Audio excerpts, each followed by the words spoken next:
এই 6টা দোয়া এবং জিকিরের মধ্যে সর্বপ্রথম হলো নবী করিম সাল্লাল্লাহু আলাইহি সাল্লামের প্রতি দুরূদ প্রেরণ করা।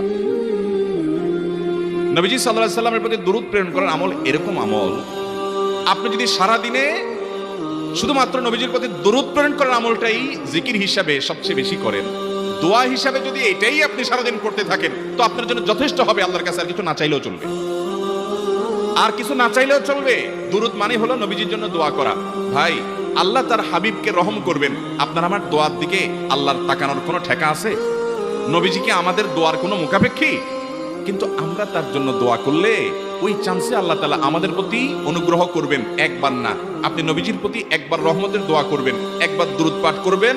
মান সাল্লা আলাইয়া মাররাতান সাল্লাল্লাহু আলাইহি আশারা, নবীজি সাল্লাল্লাহু আলাইহি সাল্লাম বলেছেন, একবার আমার জন্য তোমরা দোয়া করলে, আমার প্রতি দুরূদ পাঠ করলে, আল্লাহ তাআলা তোমাদের জীবনে 10 বার 10 জায়গায় 10